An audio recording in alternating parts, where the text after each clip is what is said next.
Hi, my name is Trisha Friedman, and if you are seeing this video, you probably signed up for the Future of Work Futures Literacy 45-minute free Shifting Schools webinar.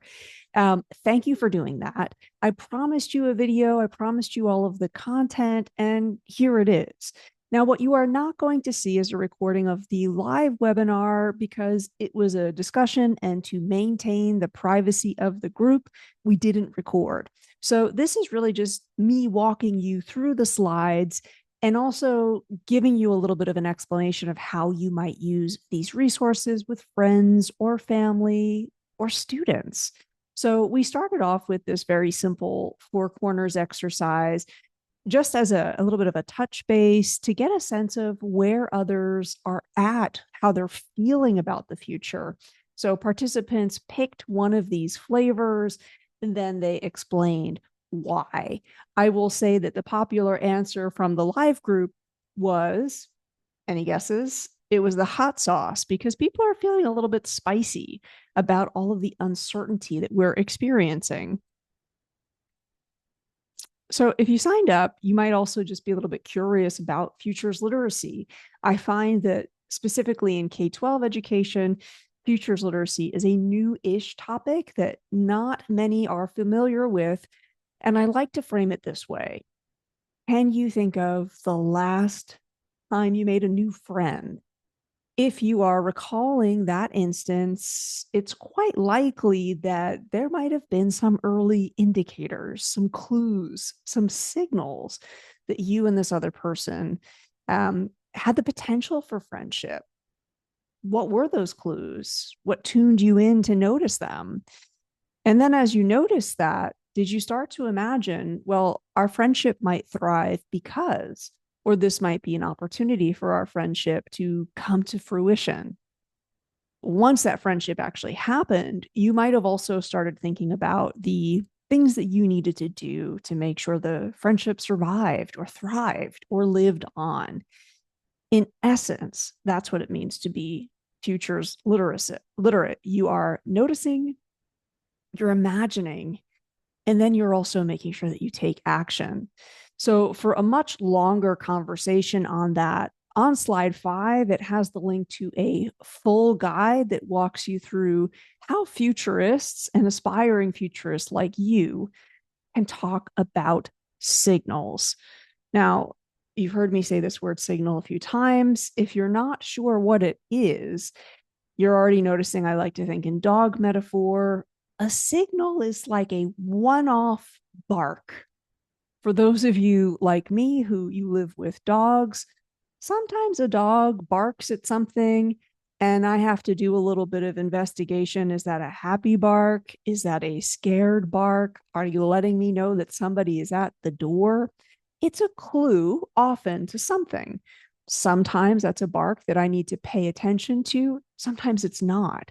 So signals are really just clues. These are things that are worth maybe a little bit of our attention to ask more questions about.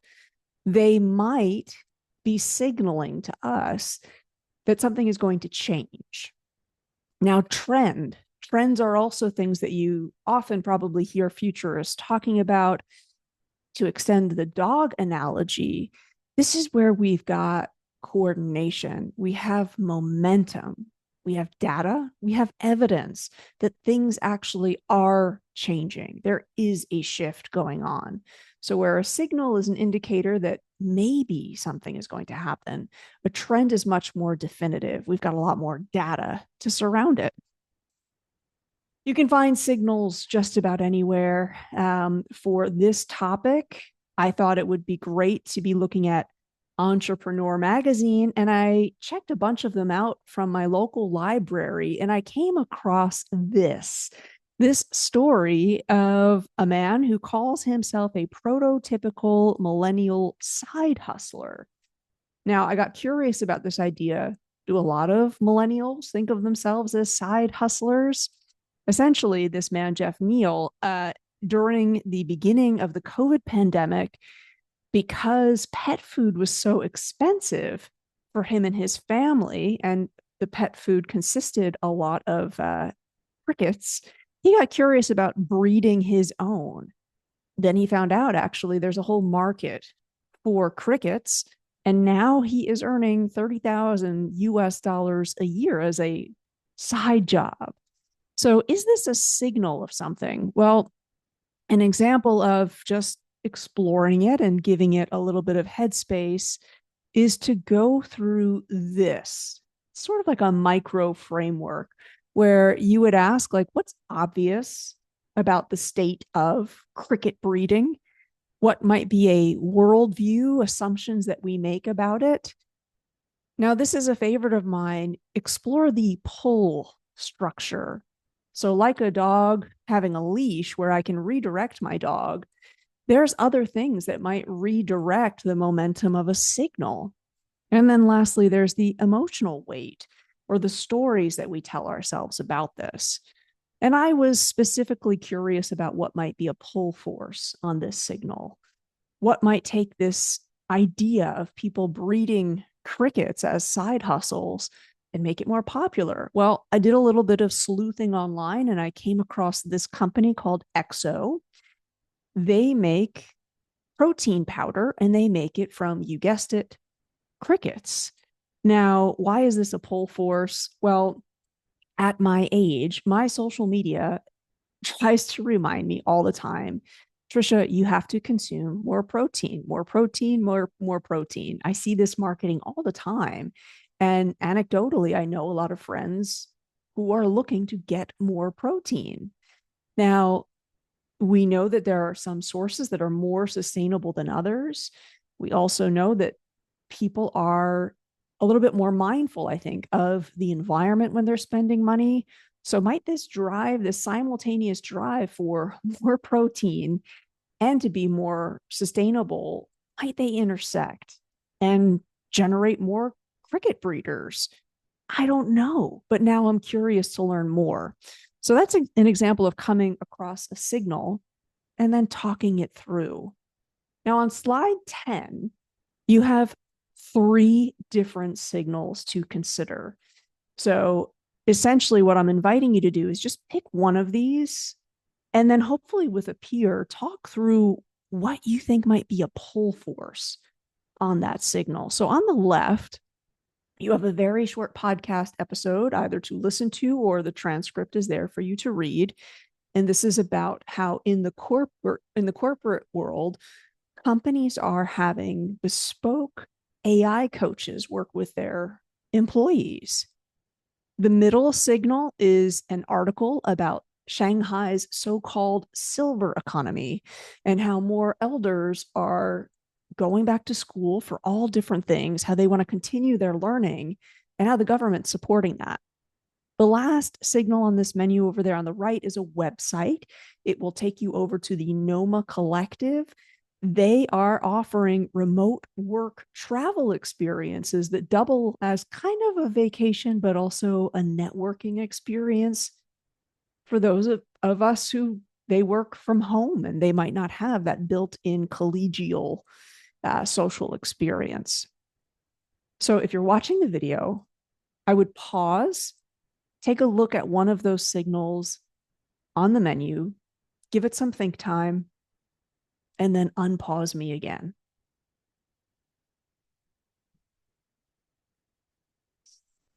Now, for those of us in education, I think signals often are also really great entry places to practice the art that is thinking interdisciplinarily.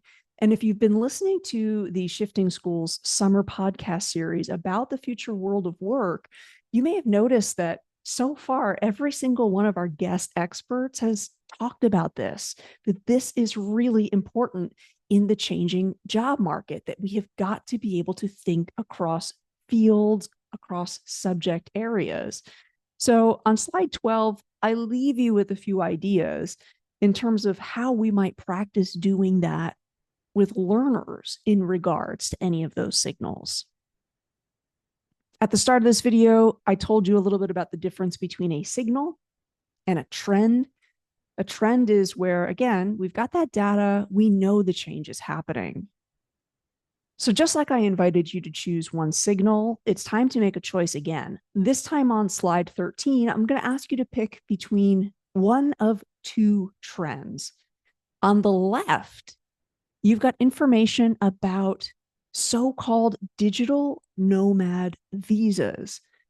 Now that so many people are working from home, countries have decided to kind of say, well, what can we do to entice people to come live in our country for a year or two, work from this space, maybe bolster our local economy?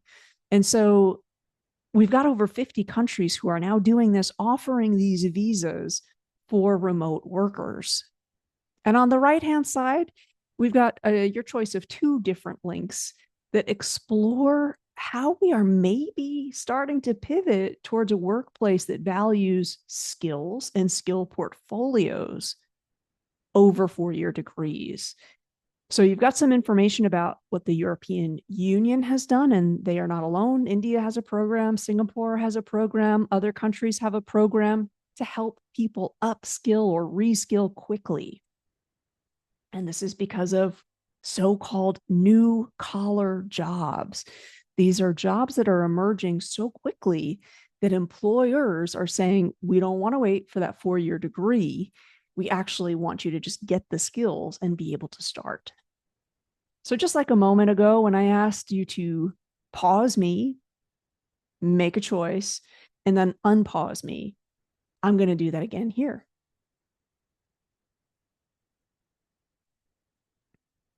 So now that you have selected a signal and a trend, the PAW resource on slide 14, and you can click that image. It will take you over to a space where you can download this if you want to try it with others.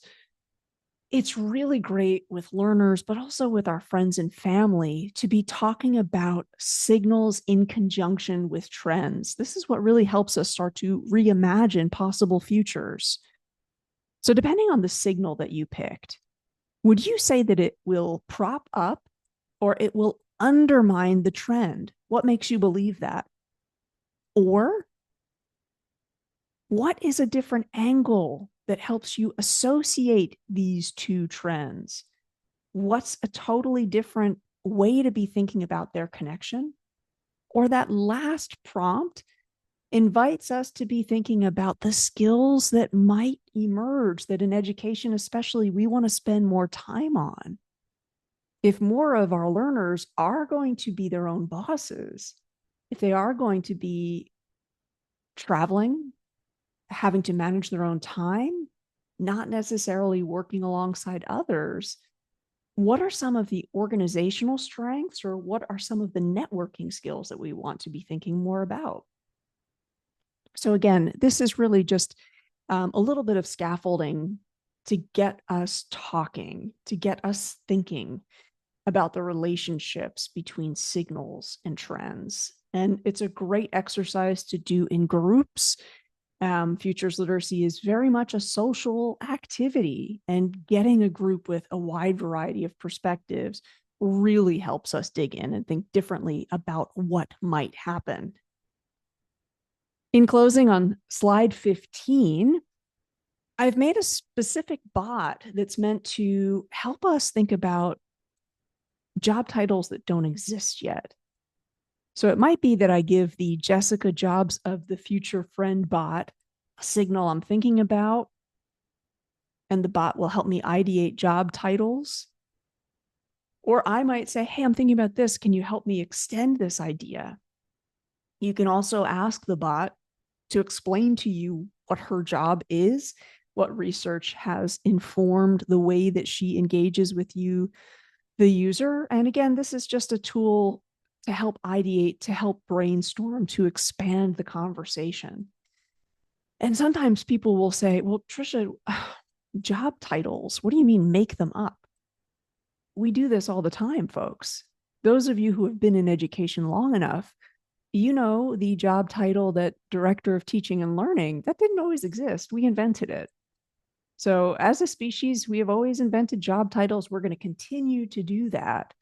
And I think this is just, again, a really great activity to get us actively thinking about what is possible And if it's possible, the question becomes, well, what can we do to prepare for it? If you have been following me for a while, you know that I really think that futures literacy is just perfect for this moment of AI that we are in. I have a longer post about that that is accessible to you on slide 16. If you do have any questions about the conversation, you can email me. And you might also want to check out in the video description, our next free futures literacy conversation is coming at 10 a.m. Eastern Standard Time on July 31st. And we'll be exploring the future of attention. Thanks again, folks, for registering, for giving me some of your time. I'd love to know your thoughts. If you use any of these resources, I'd love to hear from you as well. Hope to see you in the future.